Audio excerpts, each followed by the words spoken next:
Good afternoon, everybody. My name is Donna, and I'm your host of Donna's Edge television and radio talk show, where truth matters. You can find us on television, Abundance Television, found on Roku, Apple TV, and Amazon Fire. Don't forget the podcast on thenewscasters.com. You can find us on the radio, WZLA. They're a country music powerhouse right here in South Carolina. We appreciate that. And the Newscasters, that's where you'll find the podcast, thenewscasters.com.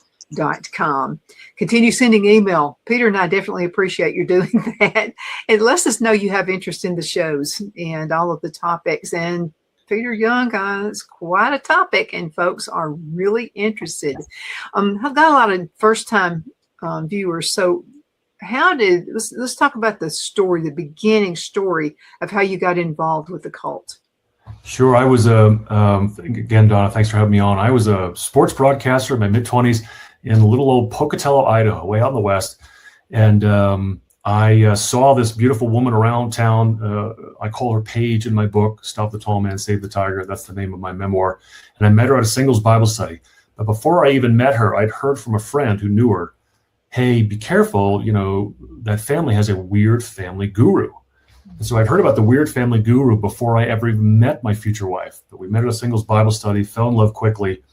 And then I quickly found out that the guru was a guy called Uncle Robert, who wasn't related to anybody in her family. He was born and raised in Syria, didn't look anything like her family. He had glommed on in a very parasitic fashion to Paige's parents, my future in-laws, at a seminary in Southern California in the early 70s. So this before Paige was born. So then she grew up in a world where Uncle Robert was the expert on everything. And when I say everything, I mean everything. The first time I met my future father-in-law, drove up to Northern Idaho to meet her parents. We've been dating about a month or two. And after the long drive, I go down the hall to use the bathroom, and I'm a guy, so I stand up to pee. When I open the door to the bathroom, he's standing right there. It's really awkward. And he says, I heard you go to the bathroom. Well, that was really awkward. He says, in our house, the men need to sit to pee. Okay. Because it's cleaner, prevents splashing. And then he told me what I heard hundreds of times after that. Uncle Robert taught me that. So I'm talking in terms of how the men had to pee and everything else. Uncle Robert was the expert on everything. And so in that regard, he really controlled Paige's life and my in-laws' life, and then eventually took over mine as well. Mm-hmm. Oh my goodness, what a story! So you had warning signs about this. So let me ask you, because this is a Donna question: would you do it all over again? Would you have married her, knowing what you know now? Yeah, no question. I would. And because, we have 5 wonderful children, and, hindsight's 20/20, and hindsight can be, it's not guaranteed to be 20/20. I know the Lord has given me discernment and wisdom because I've asked him for it. And in James chapter 1, it says, ask and he'll give it to you as long as you don't doubt. I have, so I know he's given it to me. So in the hindsight 20/20, I do know this. If I were to do it all over again, as long as Uncle Robert had that position of authority in Paige's life, our marriage would have been doomed. And that's what happened. We were married over 20 years. Eventually, she left me, and I had been completely faithful our whole marriage. She left me to draw closer to him, her cult leader. But again, along the way, we had 5 wonderful children. And I remember when she left me, and she started to really vilify me along with Uncle Robert to the children. They called it parental alienation. In my case, it was horrific. She and Robert started to teach the children that I was the devil, that I was Satan, that I was a sorcerer, a bloodline, a sperm donor, on and on and on. And she also taught the children, because, they asked, they said, well, Mom, if you didn't marry Dad, what about us? And she said, no, you would still be here. You would just look differently. In other words, like if she had married someone else, you, all 5 children, would still be here. You would just look differently. Which again, might sound a little innocuous, but it's not, because again, it's trying to completely erase me from the lives of my children. Mm-hmm. And so I believe that the Lord did protect my children, all 5 of them, by allowing Paige and I to marry. Because again, in hindsight, Uncle Robert was very pompous and saying, well, if I knew what kind of person you were, I would have never let Paige marry you. And thankfully that never happened. And we did marry. And would it be tragic again? Would I have to relive all this tragedy? I don't know. But I do know the Lord brought us together for a reason. It's tragic that it didn't work out, but I would do it again. You know something, this is a wonderful way you look at this. It really is, because I've been married before too. And my son has asked me several times, would you marry Dad all over again? And I always say yes, because you would not, you would be a total different human being. And I really believe that. I believe in the DNA of the mom and the dad. Right. And that brings this wonderful, glorious child into the world. And that child is meant to be here, because never should a child think they should not have ever been born. And I commend you on that remark. I really do. A lot of people don't say that. Well, and you too, Donna. And really what it also says to the children, again, is like, think about it. If you're a child and your mother or father is like, well, no, I would never marry that deadbeat or that horrible guy again. But don't worry, you would still be here. You would just look differently. What it's really saying is, you would not be you. You, child, would be somebody else. And me, the parent, is okay with that. That would bother me if I were a kid. Well, I was told that when my parents split up. So I was. So, and my brother and sister and I all, if always, well, we shouldn't be here. If she had to do over with again, she wouldn't. But I just want to tell every kid out there, you're meant to be here. It doesn't matter who the parents are. And even if both parents are losers, one's not a loser and one is, you're meant to be here. Right. And so the courts, and I would certainly my jurisdiction out here in Montana, they view cults as abusive. Thankfully, in our case, there was no physical or sexual abuse. It was all mental, emotional, and spiritual. But they do consider it abusive. And it's abusive for things like this. Again, after my wife left, our children were taught that the 5th commandment of the Bible, to honor thy father and mother and you'll have a long life, did not apply to dads that didn't love their children or his wife.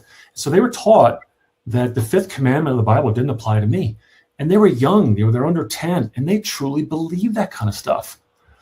And kids want to believe their parents, right? They are the authority figures in their life when they're young. They want to trust their parents. They want to believe in mom and dad.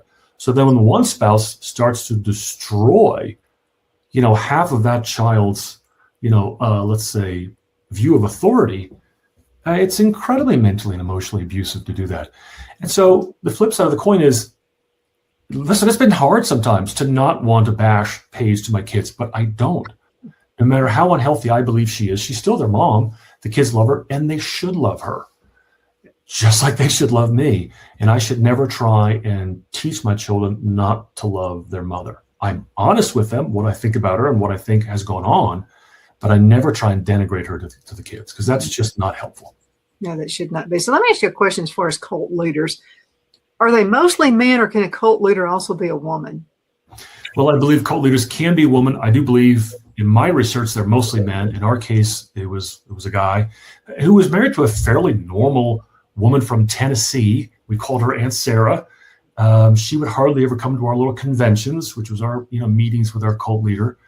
But they're mostly men. We do or did have a cult out here in Montana, about an hour away from me. It's called, I think it was slangly, we called it the Cut. It was Church Universal Triumphant.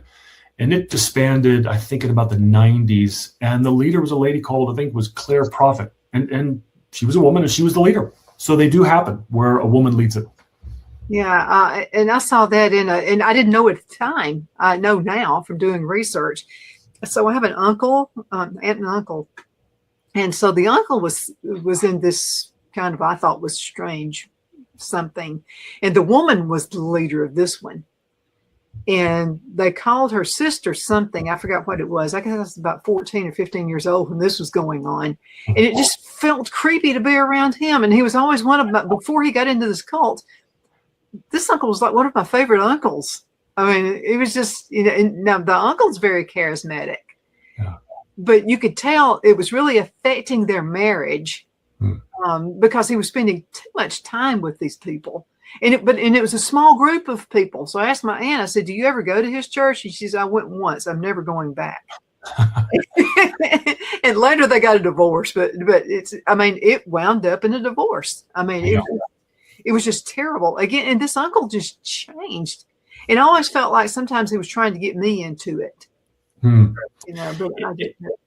And I don't know why, I'm not a psychologist, as to the fact that most of the cults that I've researched, anecdotally, what I've heard and what I experienced, were led by men. I do believe that, biblically, there are different roles for the male and the female, the man and the woman, right? And so most men are called to be the leaders of the home, right? That's biblical. So that's probably why, that the men tend to gravitate more towards leadership roles. Yeah. I believe that one thing, me being a woman, and I'm a strong woman too, I believe the man should be the head of the house. That's biblical. I don't want all of that worry on me. I'd rather he be the head of the house. That works out fine with me. Yeah. But I think that's probably part of the breakdown of marriages now. And it's like, I don't even know what the statistics are now. I'd probably say more than half now. This is back in the 80s. I heard that more than half marriages wound up in divorces. And I think it's that one simple thing. The man is not allowed to be the head of the house, or he doesn't want to be the head of the house. I tell people with my story, there are three main messages for the Christian. Stay in fellowship. When you isolate from the body of Christ, you're vulnerable. Salvation comes before sanctification. You're saved first and then you grow. Anyone who tries to switch the order is acting as a gatekeeper to God, which is what Uncle Robert did. And then first and foremost, a strong Christian marriage has to have Christ in the center. You can't have a priest or a pastor or a parent or a child or anybody else. They can help from the outside, but in the center has to be Christ. And we had Uncle Robert, right? So no wonder my marriage broke up. And I hate divorce. I never wanted divorce. I tried very hard to save my marriage. But along the lines of what you said, I could look back now and see that, I was never really supported as the leader of the home. And for much of my marriage, again, probably subconsciously on the part of my wife or my ex-wife, is that she really rebelled against my leadership. And the Bible also does say that in Genesis, that, Eve's desire will be to rule over her husband. Mm-hmm. And she really had that for many years of our marriage, to where it was very hard for me to be the leader. That's partly my fault. I allowed that to happen. I became intimidated by Uncle Robert and then by my wife. So for years, I'm walking around on eggshells, afraid to say anything to my wife, afraid to confront her in love, saying, no, honey, that's wrong. For years, I was terrified to do that. And so in that regard, that was my fault. I failed in that area. I also had two people I was fighting with, my wife and this guru, this cult leader. They were actively doing everything they could to not let me be the leader in the marriage. Mm-hmm. It happens every time. It really does. Whether you're a cult or not, the guy's got to be the head of the house. Let's go into I know I'm going to get some emails about that from some of you women, and it's still the truth. I'm sorry. Okay, we're going to go into a commercial break, and we'll return in just a few minutes. Twin City Used Car Sales has been serving drivers in the Northeast Alabama area for years with a quality selection of late model used cars, SUVs, and pickup trucks. On top of our extensive selection and competitive prices, we offer professional auto financing services for used car buyers of all credit levels. Whether you've just begun your search or you're ready to secure your next vehicle, at Twin City Used Car Sales, you will drive away with the vehicle of your dreams. The sales and finance staff at Twin City Used Car Sales looks forward to serving you, and you can apply for financing online before your visit to our used dealership in Gadsden, Alabama. Check us out on the web at twincityusedcars.com or go by our location at 901 First Avenue, Gadsden, Alabama. We sincerely look forward to serving you.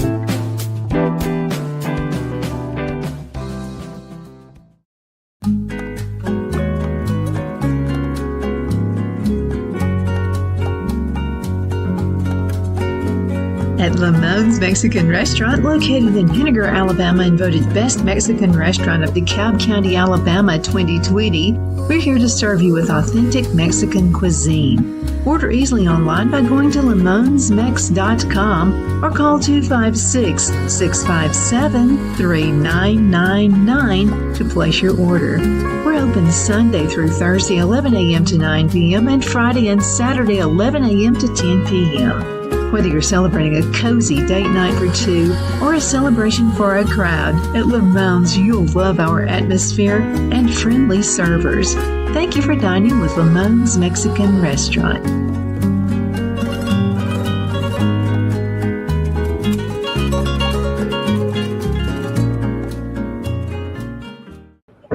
Okay, we are back. My name is Donna, and I'm your host of Donna's Edge Television and Radio Talk Show. I have Peter Young with me right now. Before we dig in and get started, how can folks find your books? It's really important. And would you suggest these books to everyone, not just someone who may be just interested in the cult world?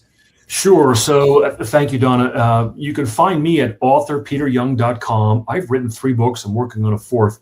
So in addition to my memoir, Stop the Tall Man, Save the Tiger, I also write Christian fiction that revolves around basketball. So with my memoir, for sure, it's the story. The reason I wrote it is not because I'm famous and want to write an autobiography. It's the memoir that tells my story in and out of the cult, right? But if you enjoy a good memoir, like if you liked Educated by Tara Westover or The Glass Castle, I think you're going to love. I think you will love my memoir. I think more women than men probably read memoirs. And then with my novels, again, because they're kind of set, the fabric of the stories is basketball, more men read those books. And you can find all my books on Amazon or Barnes & Noble. Have you had discussions with folks? Have you interviewed other people, other culture or other couples who have been involved in a cult? No, good question. The people that were kicked out of the cult or kind of on the periphery of the cult I was in, I've had extensive conversations with those people. So the siblings of Paige, again, you were either with Uncle Robert or you're shunned and vilified. So 3 of Paige's siblings were 25 years ago. They were kicked out. And so I've had discussions with them and I've heard their stories and they're horrible. So that, again, helps to validate, what I went through. That's not me. I'm not crazy. There was another guy, I call him George Bookman in my book. It's not his name. We kind of laugh about it. I've changed his name for privacy's sake. But he and I have shared stories and swapped stories. And again, horrible. His experience mirrors mine. But in terms of reaching out to other people in cults, it's mostly the research I've done and reading. But there was a tiny little church out here in Montana where I live. And I have not been to the church. I haven't met the leader. But I think 3 couples read my book. It's a small church. 3 couples read my book and they had left.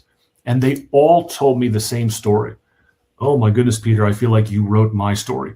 They had a very similar experience in a very tiny, controlling church. Is it a cult? I don't know. From what they said to me, is it very dysfunctional culture in the little church? Yeah, it's really bad. So that's probably the closest I've come to talking to other people that have an experience like mine. Well, let me ask you if this is an Adam and Eve story, where Eve actually, ate the fruit and gave it to, wind up causing a problem there. Is it usually a woman who gets involved in the cult and leads a man in, or is it the other way around? Oh, that's a great question. I don't think I've had that. And I honestly don't know the answer to that. When people say, well, what about the succession? When Uncle Robert dies, what will happen? I think it'll go away. I don't think cult leaders ever plan for succession or don't want to share power.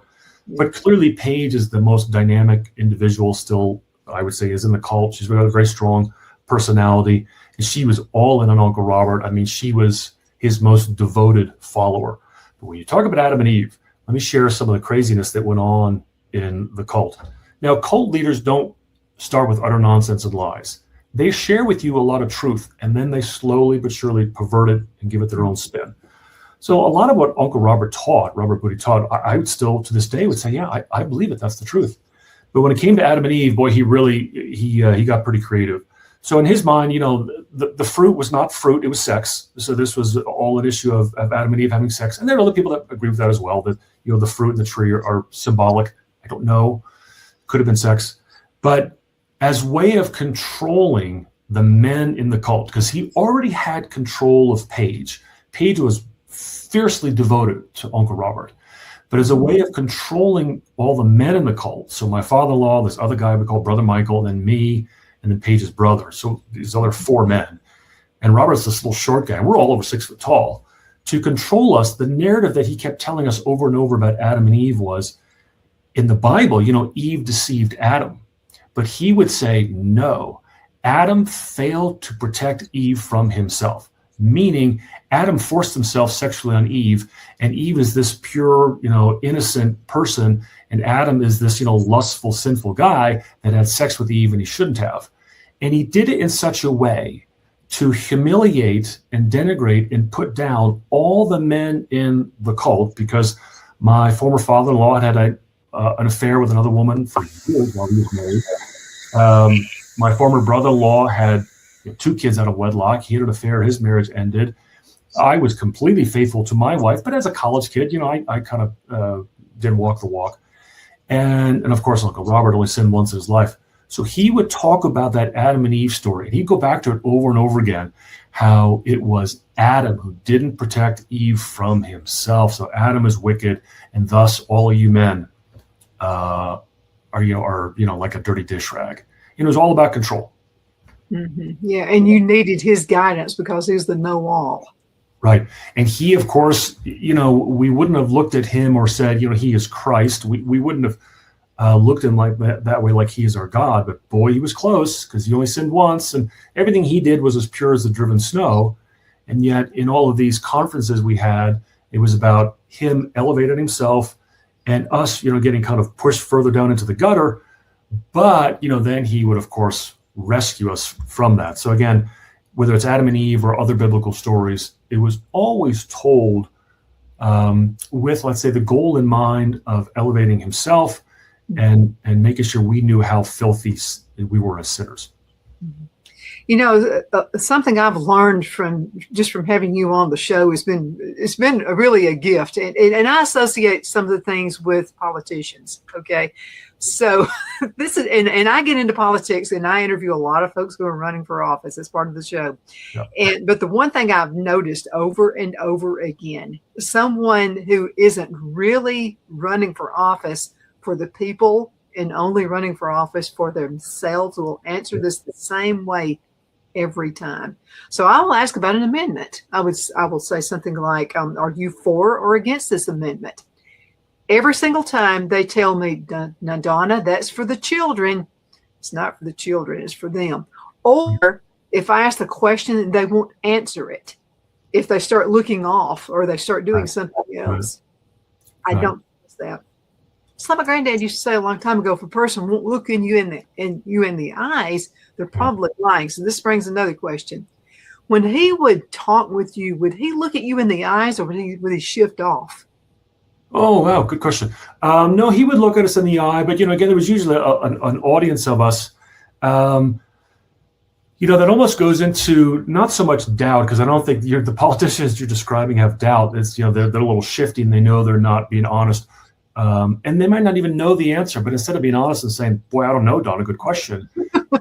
Right? There's never any doubt or lack of confidence in a politician and as well as a cult leader.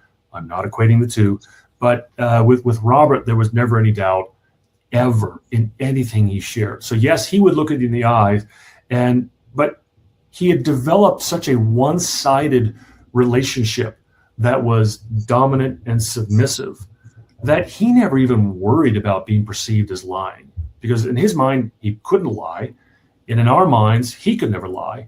So he could literally say anything and with no shame and get away with it. Would you say this guy, because you've really got to psych yourself into what you're saying is the truth when you know it's a lie. So would he have been a powerhouse liar? Would you have put him in that kind of category? That's a great question, because I lean towards actually surprisingly saying no, because again, in his mind, he doesn't think he's lying. It's like that funny line in Seinfeld, right? Where George Costanza tells Jerry, he says, Jerry, remember, it's not a lie if you believe it. Now, that's not true. If you know you're lying, it's a lie. But if you truly have been brainwashed by an Uncle Robert type, or you have convinced yourself that everything you say and do is the truth. Well, then it's kind of like maybe, chicken the egg, what comes first? Does a guy like that think he's lying? He probably doesn't. He's still lying, but he doesn't think so. And I've seen that from people. Well, so let me ask you another question. And this is because people who are, I would say, a narcissist, usually a narcissist because it's either for power, I want the power, I want to own the world, or money. Would you say this guy was that type of a person? Was it about money, or was it about power, or was it about both? That's the $1 million question people ask. Why did he do this? Why did he brainwash you guys? Why did he have this kind of relationship with all of you? It certainly wasn't about money, because even though we all tithed to him, he wasn't getting rich. And I don't know if you've heard other episodes for those listeners out there, but he taught that casinos were the true churches in America, and that the churches everybody knows. Wait a minute. What? Yeah. I hadn't told you this yet? Oh, yeah. No, he called casinos his office. And he said that the casinos were the true churches in America. And so the churches that we would go to on Sunday are worthless because only he knows the true gospel. So everybody else is spreading lies and the false gospel, which some churches, that's true, but not everyone. And that anybody could go into a casino and be blessed by the Lord, regardless of your income or your background.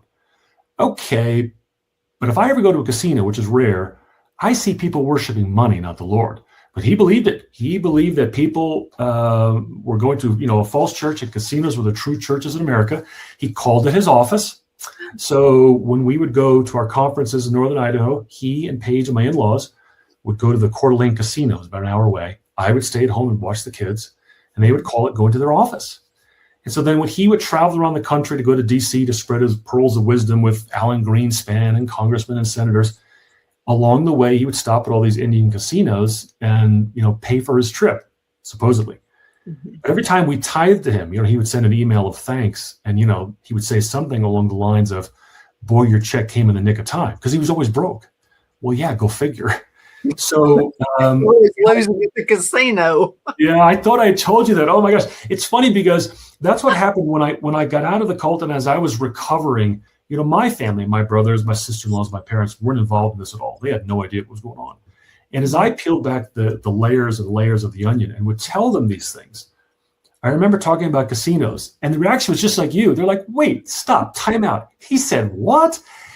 And I remember thinking, oh, I haven't told you this? Because I had lived this for like a dozen years, where, casinos are the true churches in America. And of course, I thought it was utter lunacy, but I had to keep that thought to myself because my wife believed it. Robert believed it. My in-laws believed it. It's crazy. Well, this is another $1 million question that we're going to have to go in just a couple of minutes. Okay. Did he really go to D.C. and meet all these politicians, or was this just another lie? So I remember my attorney brought that up years after, the divorce happened. And she was still harassing me through the court. So I've gotten to know my attorneys quite well, paid them a lot of money. And he's like, well, Peter, as far as he went to D.C. So he would tell stories about he was on the first name basis, with these senators and well-known people that you would know about, like, Senate majority leaders and minority leaders would call him Bob, like they were on a first name basis. Mm-hmm. He tells this great story about he called Alan Greenspan, what did he, Grandpa Bob or something like that, or a Papa Green. He called Alan Greenspan Papa Green. He had a nickname for him, the former chairman of the Fed. And I don't know, I was never with him on these trips. I do know this, right after Paige left me is when Trump got inaugurated in 2016. No, 17. So he got elected in 2016. She and Uncle Robert went to D.C. for like a 2-week trip to, again, go to the inauguration, roam the halls of Congress and share his pearls of wisdom with whomever would listen. And it was almost like a symbolic honeymoon for the two, which again, I don't think anything physical happened, but, again, symbolically, she was really leaving me and attaching herself to him. And so she went along like his secretary and would tell stories. So when she came back, the kids didn't know she had really left me. And she would tell the stories to the kids about how amazing it was to witness Uncle Robert at work and how everybody just hung on his every word. So it sounds like he actually did go. Who listened to him? I don't know. Well, I would say Trump probably didn't. I might think he had some kind of relation with Nancy Pelosi, though. But anyway, we'll let that one go. Yeah. Thank you so much, Peter, for being on the show with me. Very, very enlightening. Folks, continue sending email. It really shows an interest, and we're glad, and I know Peter is too. Donna at donnasedge.com, Donna at donnasedge.com.